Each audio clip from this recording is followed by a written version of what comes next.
Hello बच्चों, let's read this question. The question says a point charge Q is located on the axis of disk of radius r at a distance b from the plane of the disk.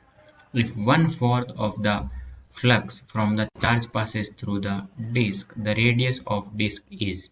Options are given: root 5b, root 2b, root 3d और 2 root 3b. तो की concept लिखते हैं पहले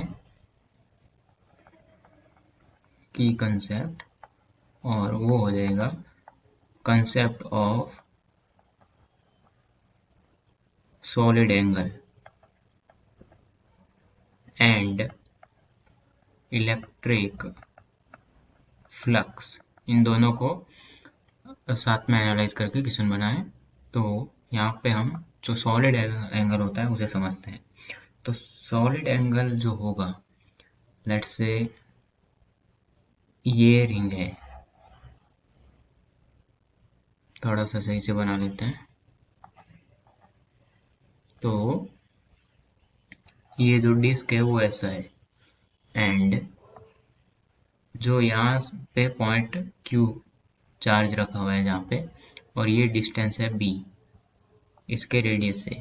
तो यहाँ पे जो एंगल बनेगा थीटा, तो पूरा जो ऐसे राउंड एंगल करेंगे हम, एक कॉन होता है उसके अंदर जो एंगल होता है उसे सॉलिड एंगल बोलते हैं। लेट्स से ये कॉन है और ये एंगल थीटा है, तो जो पूरा सॉलिड एंगल होता है ऐसा,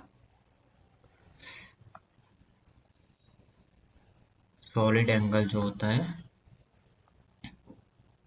जो पूरा ऐसे बनता है उसको सॉलिड एंगल बोलते हैं। और सॉलिड एंगल क्या होगा यहाँ से, इसके लिए वो हो जाएगा equal to 2 pi 1 minus cos theta.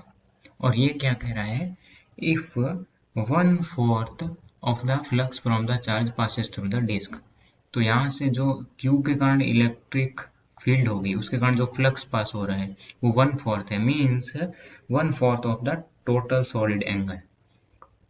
जो ये सॉलिड एंगल है वो है 1/4 of the total solid angle. और टोटल सॉलिड एंगल क्या होता है, जब थीटा इक्वल टू 180 डिग्री होता है। टोटल सॉलिड एंगल वो होता है इक्वल टू 4 पाई। तो जहाँ यहाँ से जो 2, तो 1/4 कितना हो जाएगा, 1/4 इंटू 4 पाई इक्वल टू पाई। तो इससे हम क्या सॉल्व कर सकते हैं कि जो 2 पाई 1 माइनस कॉस थीटा है वो है पाई, एंड तो यहाँ से कॉस थीटा कितना आएगा, वो आएगा कॉस थीटा इक्वल टू आएगा 1/2।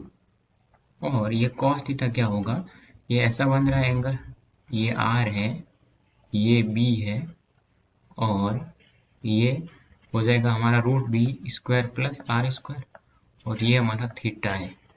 तो यहाँ से ये कितना होगा, cos theta equal to 1/2 equal to B divided by √B² plus R²। It means इसको सॉल्व करेंगे तो हमें यहाँ से जो रेडियस मिलेगी, रेडियस की वैल्यू R इक्वल टू वो मिलेगा B√3। तो ऑप्शंस देख लेते हैं। So the correct answer is option, जो यहाँ पे ऑप्शन देखते हैं तो ये होगा हमारा, ये D नहीं है, ये B है, ऑप्शन C। तो so the correct answer is option, इसको सही से लिखते हैं वापस, ये हमारा है √3B. So the correct answer is option C. Hope you understood it. Best of luck.